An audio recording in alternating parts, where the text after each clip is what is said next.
તમને બધાને ખબર કે હું વધારે બોલતો નથી. એક મર્યાદા. તમે બધાએ હમણાં નવો એક દાખલો કે હું કોઈ ગામમાં ગયો અને મેં પબ્લિક જોઈ ને તો મારાથી રહેવાનું નહીં. એટલે મારાથી કહેવાય ગયું કે તમે ચિંતા કરતા નહીં, તમને કોઈ ટેન્શન હું નહીં આપું, પણ તમને કોઈ ધોકા મારે ને તો પરસોત્તમ સોલંકી છે.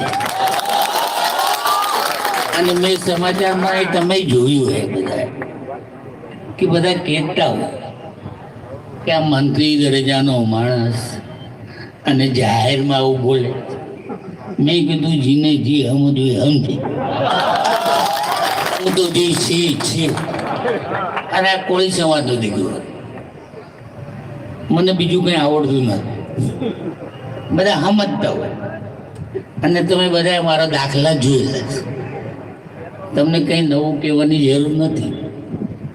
ક્યાંક આપણા સમાજના બહેનો ભાઈઓ પર ક્યાંક અત્યાચાર થયા હોય ને તો બધા પાછળ ભાગતા હોય અને હું સૌથી પહેલો ભાગતો.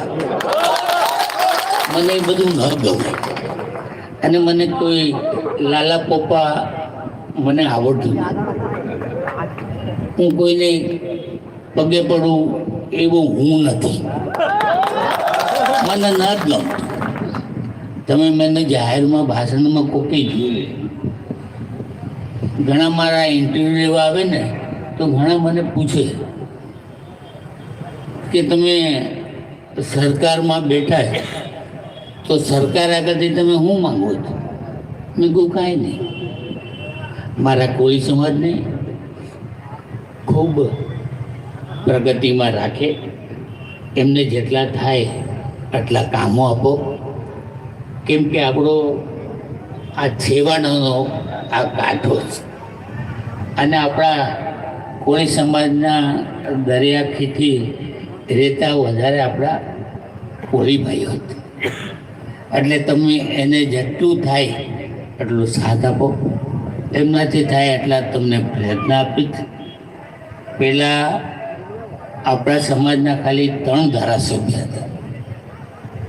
હવે વિચાર કરો કે હવે 18 ધારાસભ્ય આપણા કોળી સમાજ.